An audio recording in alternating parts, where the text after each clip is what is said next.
Bismillahirrahmanirrahim. Keputusan Basul Masalah Rabu 22 Jumadil Ula 1445 Hijriah. Masalah membangun bangunan di tanah sewa. Ada seorang pebisnis menyewa tanah selama 10 tahun. Untuk memudahkan bisnisnya, maka ia membangun toko di tanah yang ia sewa. Setelah 10 tahun lewat, sewa habis, sang penyewa memaksa pemilik tanah untuk membeli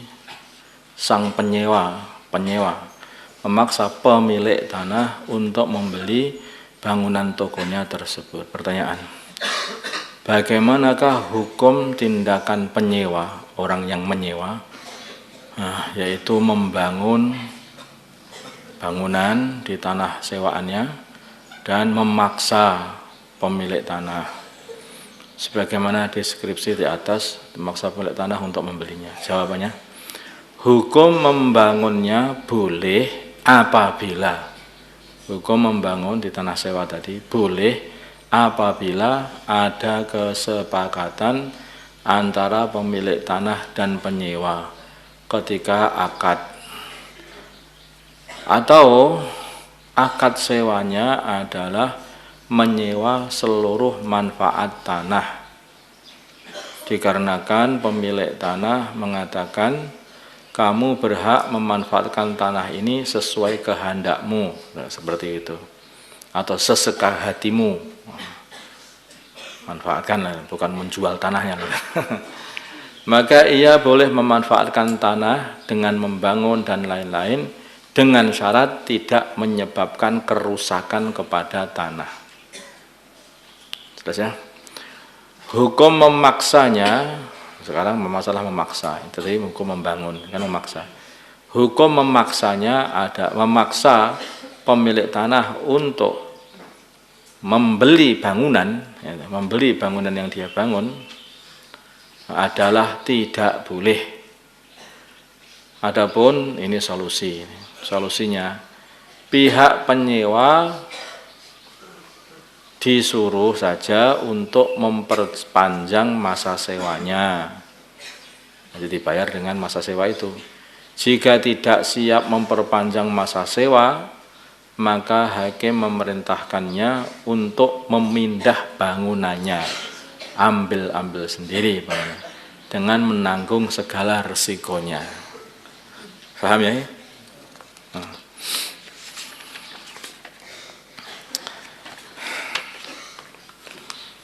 Jadi kalau pemiliknya itu, pemilik tanah tidak mau membelinya, maka penyewa yang sudah kadung bangun bangunan itu ya dikasih saran aja, udah begini aja, sewa yang lebih lama, ya, sewa yang lebih lama itu nanti bayarannya jadi bayaran menyewa tanah, kan gitu. Sehingga jadi begitu selesai sewa, tanah bangunan juga sudah diberikan kepada pemilik tanah, tidak boleh. Atau kalau tidak mau juga begitu, ya disuruh aja. Udah kalau begitu kamu gotong itu bangunanmu itu, keluarkan dari tanah sini. Nah. Tata cara memulai soh bagi wanita. Tata cara memulai soh bagi wanita. Dikatakan dalam hadis bahwa sof yang terbaik untuk wanita adalah yang paling belakang. Pertanyaan, yaitu Nabi mengatakan khairu sufufir rijal awwaluha wa syarruha akhiruha wa khairu sufufin nisa akhiruha wa syarruha awwaluha, rawahu Muslim. Karena safnya para laki-laki yang paling belakang itu diantaranya penyebabnya karena dia tidak fadilahnya juga tidak mendapatkan fadilah shaf awal. Di samping itu juga itu yang paling dekat dengan shafnya para wanita. Dengan shafnya para wanita yang paling bagus, yang paling belakang, dikarenakan di antara hikmahnya adalah yang paling jauh dari shafnya para laki-laki. Jadi yang paling awal, paling depan itu malah paling dekat dengan shafnya laki-laki. Nah itulah, itu awalnya begitu. Nanti ada permasalahan. Terus pertanyaannya bagaimana cara memulai soft wanita, dari depan ke belakang atau dari belakang ke depan kalau gitu bagi wanita? Melihat ini kan harusnya dari belakang terus ke depan, diperinci. Kalau mereka, Pak, orang-orang yang berjamaah, atau perempuan yang ikut berjamaah di masjid, kalau mereka sholat berjamaah sendiri, ini sendiri. Kalau mereka sholat berjamaah sendiri, tidak bercampur dengan jamaah laki-laki, maka soft yang paling afdol bagi wanita pun adalah yang paling depan. Memalainya juga dari depan juga. Paham? Seperti kayak laki-laki kalau mereka berjamaah sendiri. Kalau jamaah wanita bercampur dengan jamaah laki-laki, maksudnya dalam satu masjid, umpamanya itu dalam satu ruang, laki-laki depan, terus wanita di belakang. Ya. Kalau jamaah wanita itu, kalau wanita jangan bercampur lah ini kata-katanya. Katanya. Kalau wanita berjamaah bersama jamaah wanita bebarengan dengan jamaah laki-laki, bebarengan aja, maka diperinci.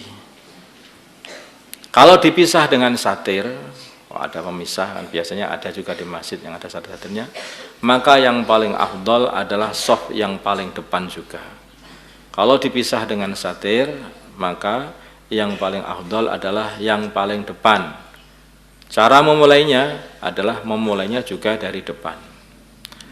Kalau tidak ada satirnya,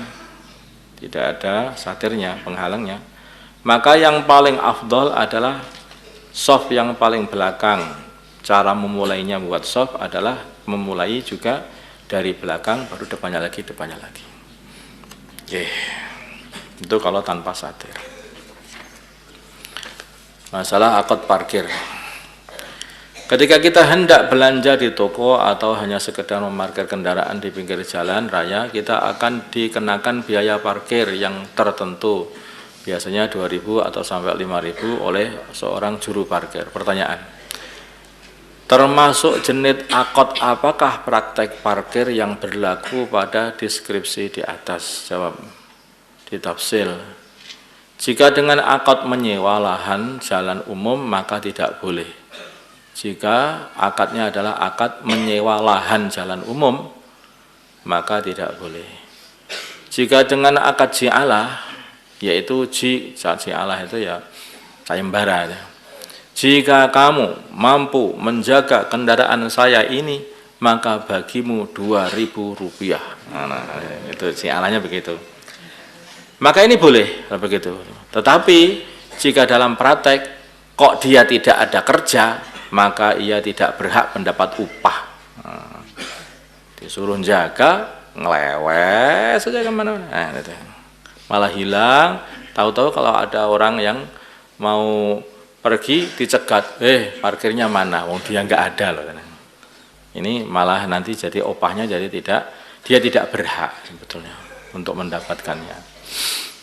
Terus bagaimana hukum uang pungutan dari jasa parkir di atas? Jawab, mengikuti jawaban A, jika akadnya sah maka halal, dan jika akadnya tidak sah maka tidak halal.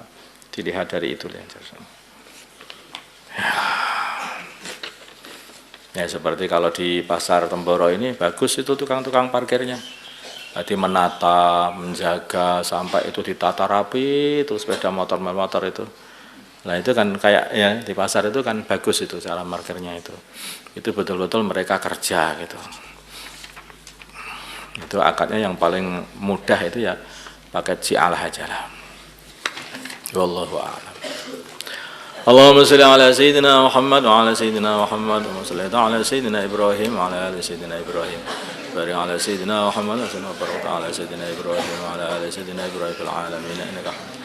اللهم ارحم أمة سيدنا محمد، اللهم اغفر لأمة سيدنا محمد، اللهم ألف بين قلوب أمة سيدنا محمد، اللهم انصر أمة سيدنا محمد، اللهم عاشر سلطانا نصيرا، اللهم اهدنا واهد أمراءنا وزعماءنا وعلماءنا وعوام المسلمين أجمعين، واجعلنا سببا لمن اهتدى، اللهم اجعلنا سببا لمن اهتدى، اللهم اجعلنا سببا لمن اهتدى.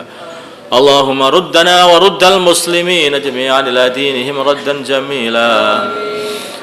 اللهم انصر الإسلام والمسلمين اللهم أعز الإسلام والمسلمين وأذل الشرك والمشركين ودمر أعداء الدين اللهم انصر المجاهدين في سبيلك في كل مكان اللهم انصر الداعين إليك في كل مكان اللهم انصر إخواننا المسلمين المستضعفين في فلسطين وفي كل مكان اللهم انصرهم نصرا عزيزا اللهم انصرهم نصرا عزيزا وافتح لهم فتحا قريبا وافتح لهم فتحا قريبا اللهم أيدهم بتأييد من عندك اللهم اجعل لهم من كل ضيق فرجا اللهم احفظهم من بين أيديهم ومن خلفهم وعن أيمانهم وعن شمائلهم ومن فوقهم ومن تحت أرجلهم ونعيدهم بك من أن يغتالوا من تحتهم صلى الله على سيدنا محمد النبي الأمي وعلى آله وصحبه وسلم الحمد لله رب العالمين.